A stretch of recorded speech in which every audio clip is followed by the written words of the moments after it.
ৰূপে পুনৰ শক্তি বৃদ্ধি পাইছে কংগ্ৰেছ দলৰ এইবাৰ কংগ্ৰেছত যোগদান কৰিছে নিখিল ৰাভা ছাত্ৰ সন্থাৰ প্ৰাক্তন সভাপতি ৰমেন সিং ৰাভাই গৌৰৱ গগৈৰ উপস্থিতিত আজি ছয়গাঁৱত কংগ্ৰেছ দলৰ এখন যোগদান সভা অনুষ্ঠিত হৈছিল আৰু এই যোগদান সভাতে আনুষ্ঠানিকভাৱে কংগ্ৰেছত যোগদান কৰিছে নিখিল ৰাভা ছাত্ৰ সন্থাৰ প্ৰাক্তন সভাপতি ৰমেন সিং ৰাভাই আৰু যোগদান সভাতে বিজেপি চৰকাৰ আৰু মুখ্যমন্ত্ৰী হিমন্ত বিশ্ব শৰ্মাকো তীক্ষ্ণ সমালোচনা কৰিছে প্ৰদেশ কংগ্ৰেছৰ সভাপতি গৌৰৱ গগৈয়ে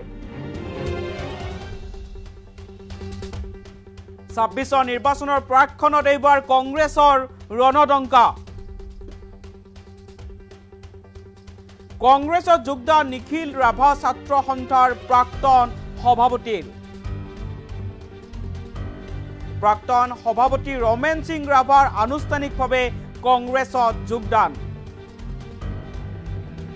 বিজেপি চৰকাৰে ৰাজ্যৰ জনজাতি সমাজক অন্যায় কৰিছে এই মন্তব্য কৰিছে গৌৰৱ গগৈয়ে ছয়গাঁৱৰ বনগাঁও ৰাজীৱ ভৱনত অনুষ্ঠিত হল কংগ্ৰেছৰ এক যোগদান কাৰ্যসূচী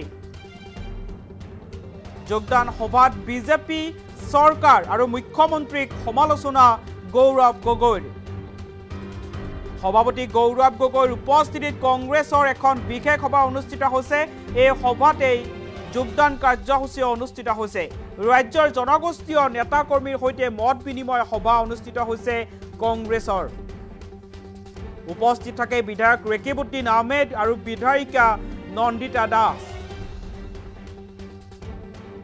২৬ নিৰ্বাচনৰ প্ৰাকখনত এতিয়া কংগ্ৰেছৰ ৰণদংকা দেখিবলৈ পোৱা গৈছে গৌৰৱ গগৈৰ উপস্থিতিত আজি জনগোষ্ঠীয় দল সংগঠনৰ সৈতে মত বিনিময় কৰিছে কংগ্ৰেছে আৰু তাৰ পিছতে এখন কংগ্ৰেছৰ যোগদান সভা অনুষ্ঠিত হৈছে যোগদান সভাতে কংগ্ৰেছত যোগদান কৰিছে নিখিল ৰাভা ছাত্ৰ সন্থাৰ প্ৰাক্তন সভাপতি ৰমেন সিং ৰাভাই আনুষ্ঠানিকভাৱে যি কংগ্ৰেছ দলত যোগদান কৰিছে কংগ্ৰেছ দলত যোগদান সভাত নিখিল ৰাভা ছাত্ৰ সন্থাৰ প্ৰাক্তন সভাপতিয়ে আজি আনুষ্ঠানিকভাৱে কংগ্ৰেছ দলত যোগদান কৰিছে গৌৰৱ গগৈৰ উপস্থিতিত আৰু বিধায়ক ৰেকিবুদ্দিন আহমেদ বিধায়িকা নন্দিতা দাসৰ উপস্থিতিত আজি ছয়গাঁৱৰ বনগাঁৱত কংগ্ৰেছ দলৰ এখন যোগদান সভা অনুষ্ঠিত হৈছিল আৰু ৰমেন সিং ৰাভাৰ যোগদানে কংগ্ৰেছ দলক শক্তিশালী কৰিব বুলি মন্তব্য কৰিছে গৌৰৱ গগৈয়ে বিজেপি চৰকাৰে ৰাজ্যৰ জনজাতি সমাজক অন্যায় কৰিছে বুলি গৌৰৱ গগৈয়ে মন্তব্য কৰিছে সমান্তৰালভাৱে বিজেপি চৰকাৰ আৰু মুখ্যমন্ত্ৰী ডক্টৰ হিমন্ত বিশ্ব শৰ্মাকো তীক্ষ্ণভাৱে সমালোচনা কৰিছে প্ৰদেশ কংগ্ৰেছৰ সভাপতি গৌৰৱ গগৈয়ে দৃশ্যাংক দেখুৱাই আছো ছয়গাঁৱৰ বনগাঁৱত আজি কংগ্ৰেছ দলৰ এখন বিশেষ সভা অনুষ্ঠিত হৈছিল আৰু এই সভাতে এখন যোগদান সভা অনুষ্ঠিত কৰা হৈছে যোগদান সভাত কংগ্ৰেছ দলত আনুষ্ঠানিকভাৱে যোগদান কৰিছে নিখিল ৰাভা ছাত্ৰ সন্থাৰ প্ৰাক্তন সভাপতি ৰমেন সিং ৰাভা আৰু তাৰ পিছতে জনগোষ্ঠীয় দল সংগঠনৰ সৈতে গৌৰৱ গগৈ এখন বৈঠকত মিলিত হৈছে আৰু তাৰ পিছতে গৌৰৱ গগৈয়ে বিজেপি চৰকাৰ আৰু প্ৰদেশ কংগ্ৰেছৰ সভাপতিগৰাকীয়ে বিজেপি চৰকাৰ আৰু মুখ্যমন্ত্ৰী হিমন্ত বিশ্ব শৰ্মাকো সমালোচনা কৰা দেখিবলৈ পোৱা গৈছে উল্লেখ্য যে নিখিল ৰাভা ছাত্ৰ সন্থাৰ প্ৰাক্তন সভাপতি ৰমেন সিং ৰাভাৰ কংগ্ৰেছত যোগদানে কংগ্ৰেছক কিছু পৰিমাণে হলেও শক্তিশালী কৰিব বুলি মন্তব্য কৰিছে প্ৰদেশ কংগ্ৰেছৰ সভাপতিগৰাকীয়ে এই সন্দৰ্ভত মন্তব্য আছে মন্তব্য আগবঢ়াইছে বনগাঁও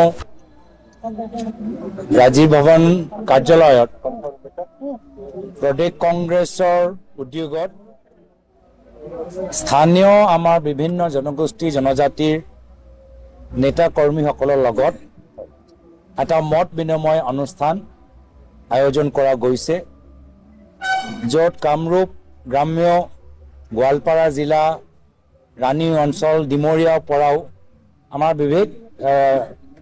বিভিন্ন জনগোষ্ঠী জনজাতি মানুহসকলক নিমন্ত্ৰণ কৰা গৈছে এই অনুষ্ঠানত আজি আপোনালোকে দেখিছে যে আমাৰ দলটোক শক্তিশালী কৰিবলৈ আৰু অসমৰ বিভিন্ন জনগোষ্ঠী জনজাতিৰ পক্ষত মাত মাতিবলৈ প্ৰাক্তন সভাপতি ৰাভা ষ্টুডেণ্টছ ইউনিয়নৰ মাননীয় ৰমেন সিং ৰাভা ডাঙৰীয়াই আজি আমাক নতুনকৈ যোগদান কৰিছে মই তেখেতক স্বাগতম জনাইছো ইয়াৰ পূৰ্বেও যোৱা 10 তাৰিখে এই অঞ্চলত আমাৰ এটা বিশাল যোগদান কাৰ্যসূচী অনুষ্ঠিত কৰা গ'ল য'ত বিজেপি দলটোক ত্যাগ কৰি এগৰাকী জিলা সভানেত্ৰী ডক্টৰ নাৰায়ণী লাৱণ্য বড়ো ডাঙৰীয়ানী আমাক যোগদান কৰিছিল। লগতে প্ৰাক্তন ৰাভা সংঘৰ চিফ চেয়াৰমেন প্ৰাক্তন ৰাভা সংঘৰ চেয়াৰমেন মাননীয় তৰুণ ৰাভা ডাঙৰীয়াও আমাক যোগদান কৰিছে। এই যোগদান কাৰ্যসূচী অসমৰ বিভিন্ন জনগোষ্ঠীৰ জনজাতিৰ মাজত কিয় দেখা পৰিছে তাৰ মূল কাৰণ হ'ল হিমন্ত বিশ্ব শৰ্মা ডাঙৰীয়াৰ অসমৰ জনজাতিৰ সমাজৰ বিৰুদ্ধে কৰা অন্যায় আৰু অত্যাচাৰ। তেওঁ মুখ্যমন্ত্ৰী যিদিনা হ'ল সেইদিনাৰ পৰা তেওঁ অসমৰ জনজাতিসকলৰ প্ৰতি অন্যায় কৰি আহিছে। মুখ্যমন্ত্ৰীয়ে হ'ল সৰ্বানন্দ সোণোৱাল ডাঙৰীয়াক মুখ্যমন্ত্ৰী চকীৰ পৰা আঁতৰাই আৰু তাৰ পিছত ধাৰাবাহিকভাৱে তেওঁ অসমৰ জনজাতি সমাজৰ ক্ষমতা কাঢ়ি লৈ যাবলৈ বিচাৰে। জনজাতি নেতাসকলক মাত্ৰ পুতলাৰ দৰে ব্যৱহাৰ কৰিবলৈ বিচাৰে।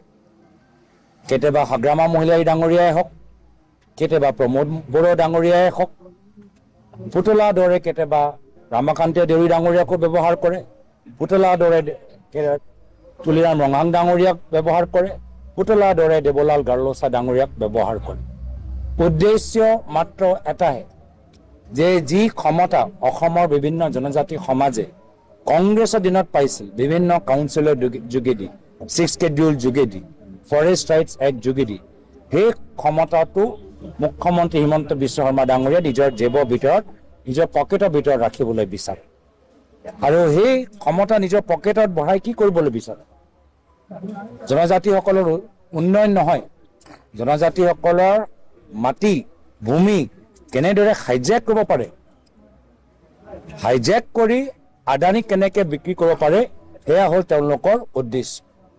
সেইকাৰণে ট্ৰাইবেল বেল্ট ব্লকৰ লৈ তেওঁলোকে প্ৰশ্ন উত্থাপন কৰে, কাৰ্বি আংলঙৰ আৰ্টিকল 244 লৈ তেওঁলোকে প্ৰশ্ন উত্থাপন কৰে। কেতিয়াও কাউন্সিলক আৰু ক্ষমতা দিবলৈ কথাখিনি তেওঁলোকে নকয়। আমাৰ দিনত প্ৰয়াত তৰুণ গগৈদেৱৰ দিনত বিভিন্ন কাউন্সিলক বিভিন্ন আৰু ডিপাৰ্টমেণ্ট দিয়া গৈছে তেওঁলোকৰ চলাবলৈ সুবিধাৰ কাৰণে।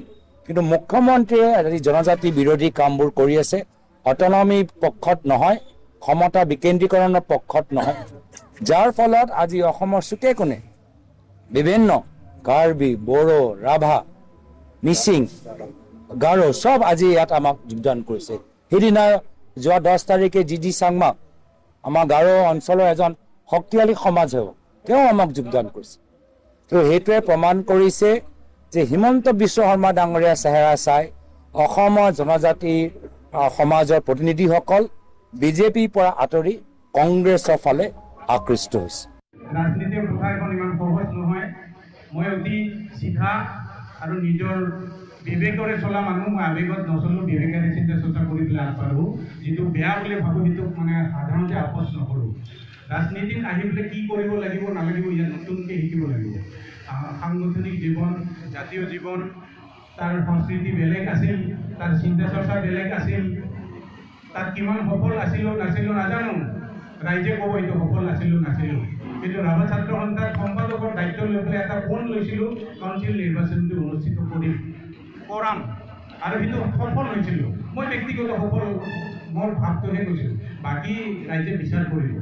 ভয় খায় ল'ৰাবিলাক, মোৰ ঘৰত আহিম বুলি পেলাই আহিব নোৱাৰে, ভয় খায়। মোৰ ঘৰত আহিলে কিবা কৰি দিয়ে নেকি, কি কৰিবতো আৰু জানে। আজিৰ পৰিৱেশটো অকল ৰাভা আছাম বুলিয়েই নহয়, গোটেই দেশৰ পৰিস্থিতিটোৱে তেনেকুৱা। তো এই কথাবিলাকৰ প্ৰতি লক্ষ্য ৰাখি সমাজত এনেকুৱা ধৰণৰ যিটো চিধা কথাত ক'ব গ'লে অন্যায়, অবিচাৰ, মানে ভয়ৰ যিটো পৰিৱেশ, আমি গণতান্ত্ৰিক দেশত ভয় কৰিবলগীয়াতো কাকোৱে নাথাকে। গণতন্ত্ৰৰ চতুৰ্থ স্তম্ভক লৈও আজিকালি বহুত কিবা কিবি হৈছে, আমি প্ৰত্যেকেই জানো এইবিলাক কথা। গতিকে তেনেকুৱা এক পৰিৱেশত মই ভাবিছোঁ, ৰাভা ছাত্ৰ সন্থাত থাকোঁতেও ভাবিছোঁ মোক জাতিটোৰ প্ৰয়োজন আছে বুলি পেলাই ৰাভা ছাত্ৰ সন্থাত আছিলোঁ। বহুদিন শিক্ষকতা কৰিছিলোঁ কলেজত, চাকৰিটো হৈছিল মোৰ, কিন্তু জাতিৰ সেৱা কৰিম বুলি পেলাই চাকৰিটো নকৰিলোঁ, মই জইন নকৰিলোঁ, এপইণ্টমেণ্ট লেটাৰটো নল'লোঁ। আৰু সেইটোৱে মোৰ কাৰণে হয়তো ক'ৰবাত মানে ডাঙৰ এটা কিবা হৈ গ'ল। ৰাজনীতিৰ পথাৰখন ইমান সহজ নহয়। মই অতি চিধা আৰু নিজৰ বিবেকেৰে চলা মানুহ। মই আৱেগত নচলোঁ, বিবেকেৰে চিন্তা চৰ্চা কৰি পেলাই আগবাঢ়োঁ। যিটো বেয়া বুলি ভাবোঁ সেইটোক মানে সাধাৰণতে আপোচ নকৰোঁ। ৰাজনীতিত আহি পেলাই কি কৰিব লাগিব নালাগিব ইয়াত নতুনকৈ শিকিব লাগিব।